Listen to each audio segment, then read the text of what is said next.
my hero. I admire Sawyer Shaw so much I wrote my internship paper on it. And it's from that internship paper, we learned exactly what Sawyer Shaw wanted from writers. He wanted them in their 20s and in their 30s, because they would hit the target audience. Sawyer Shaw was enamored with writers under the age of 40, and we see this in the hiring practices at TBD. TBD fired 7 out of 10 older writers on day 1, and then replaced them with 7 writers under the age of 40.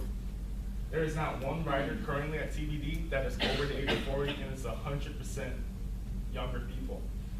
And then we looked at Ms. Shaw's testimony today, and it's here her plan to make TBD 100% under the age of 40 came to fruition.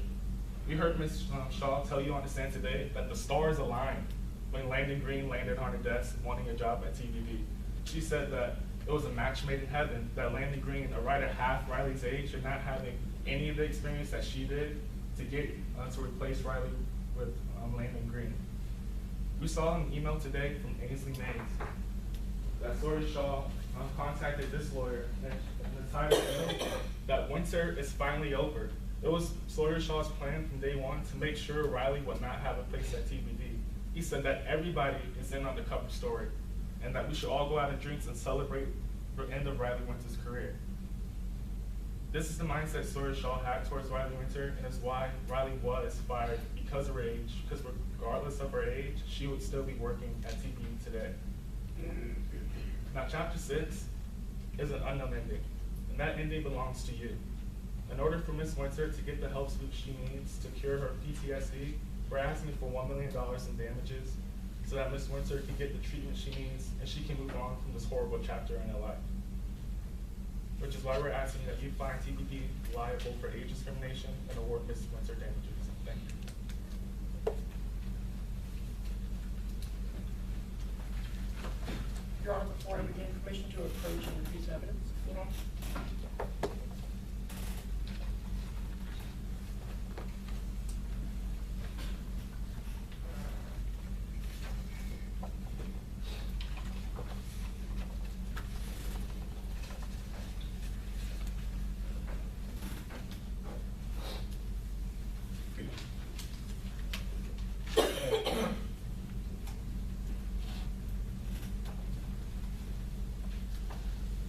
May it please the court.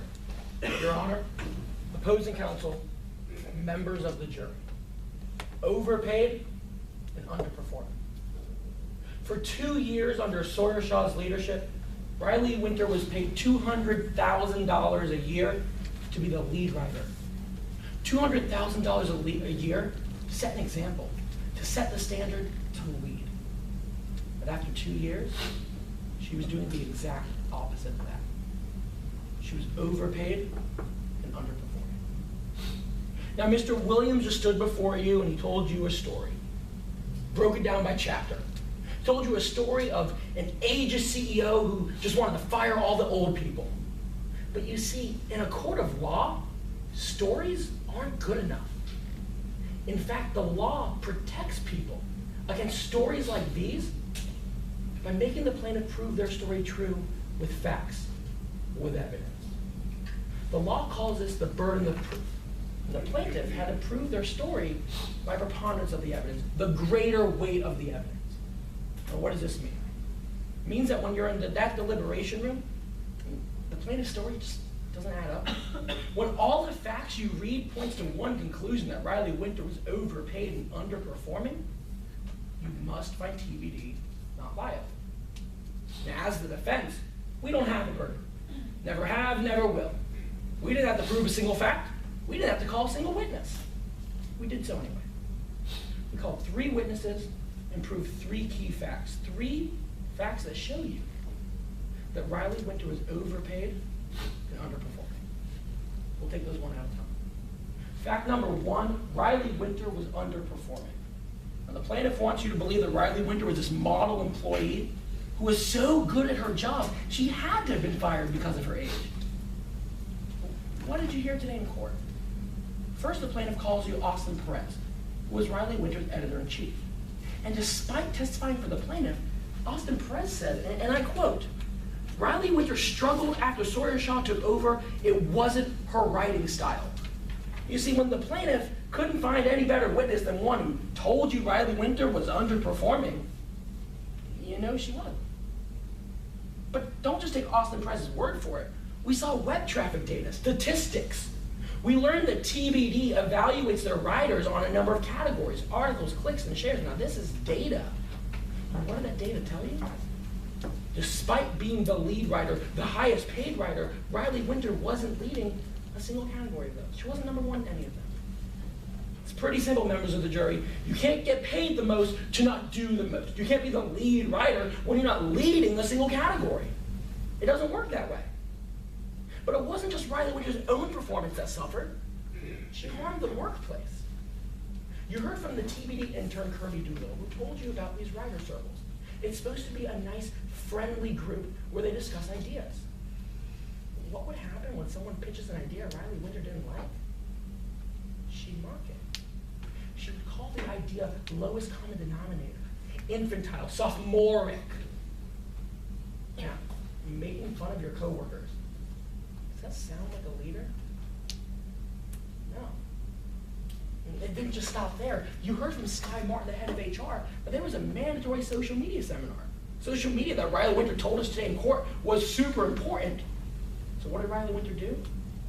She threw up her hands, said, "This is stupid," and she walked out the door and never returned. Now, she is the leader. What example is she setting? Mr. Williams came before you and told you about all the chapters in the story, but he skipped one. That would be chapter 6, the truth. You see, in that chapter, it tells you that Riley Winter was underperforming, making fun of coworkers, and being a bad leader. It comes to a point as a CEO, and you say, enough is enough. When your leader is failing at leading, it's time to move on. Now, the plaintiff wants you to believe that the reason TBD moved on was because of age, and they mentioned a couple of exhibits. First, they mentioned this birthday card.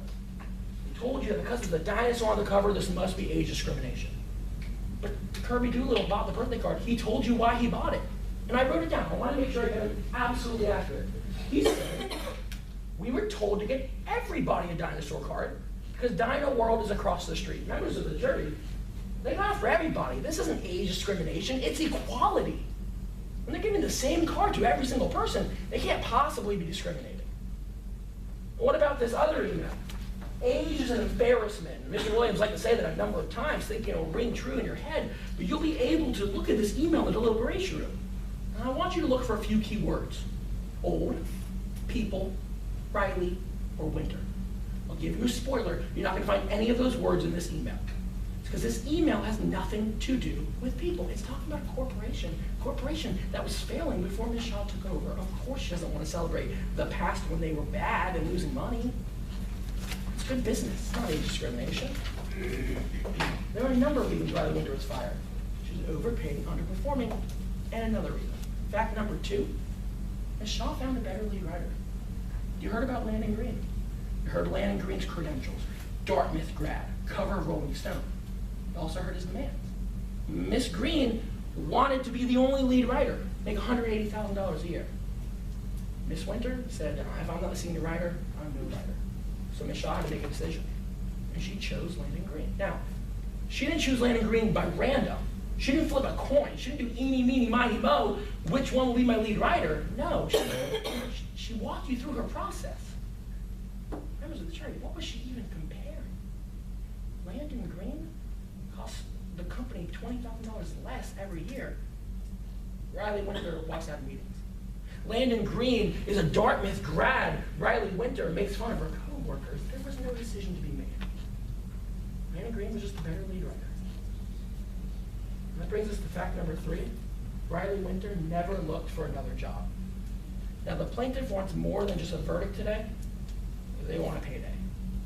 You see, if you find TBD liable, it's your job to assess how much money and damages to award the plaintiff. Now, the law is very specific when it comes to awarding damages to the plaintiff. It says 2 things. First, when you find TBD not liable, discussion's over. We don't even talk about money. But if you do find TBD liable, then the plaintiff has the duty to mitigate damages. Now, what does this mean? It means that it's not enough for Riley Winter to sit on her couch eating Cocoa Puffs every day, watching Netflix, and cashing the court's check. She needs to make an effort to find a job. You know, job interviews, resumes. What did you hear about her effort to find a job today? You heard she ignored job offers from Time Magazine and Vanity Fair. That's not making an effort to mitigate damages. Now, the plaintiff tells you that's because of PTSD. Well, what do they do to prove that to you? They called the plaintiff's friend, Dr. Carrie Kramer, to the stand. Now, I say the plaintiff's friend because, as you've heard, Carrie Kramer has been retained 20 times in his career as an expert. 20 times, all by the plaintiff, 0 by the defense. Now, does that sound right? That's like a basketball ref who only calls fouls on the away team and never on the home team. Carrie Kramer's always on team plaintiff. That's why the plaintiff called in to testify today like they had done 2 other times. Probably because the plaintiff knows when they need a diagnosis of PTSD in order to make $1 million in damages, they call Dr. PTSD himself, Carrie Kramer. That's why Carrie Kramer testified to Riley Winter at PTSD, because he knows if he doesn't, he loses the $8,500 he makes every time Mr. Williams and company send him a client. That's why he only wrote about the results of 2 of the tests in his report, despite doing 4. But why is that? Probably because 2 of them said Riley Winter didn't have PTSD. Now, we heard why Riley Winter is suing today. We heard what Riley Winter said when she didn't think anyone was listening. Don't take my word for it. Don't take Carrie Kramer. Take Riley Winter's. Revenge is a dish best served cold, and nothing is colder than suing the pants off some spoiled brat who deserves it. Now, is that someone who deserves $1 million? Did you get $1 million for revenge? Absolutely not. Don't award any money, and certainly don't fight TBD liable.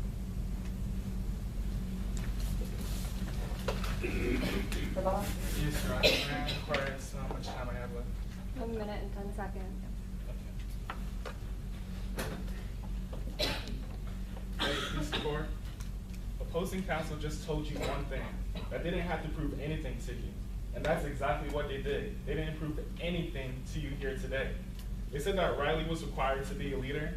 Their people policy makes no mention of this. There's not one performance evaluation, not one email to Landy Green saying that he demanded all the things the defense said today, that said that there's nothing that they presented to you today to validate any of the claims that they told you. But we, the plaintiff, we showed you that Ms. Shaw said winter is over. She swapped out that 50-year-old clunker and replaced him with a 26-year-old Landon Green. And as a result of this, Ms. Winter did suffer damages, and we're asking for $1 million for you to find TBD liable. Thank you.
The blue ones. Yeah, just the blue one.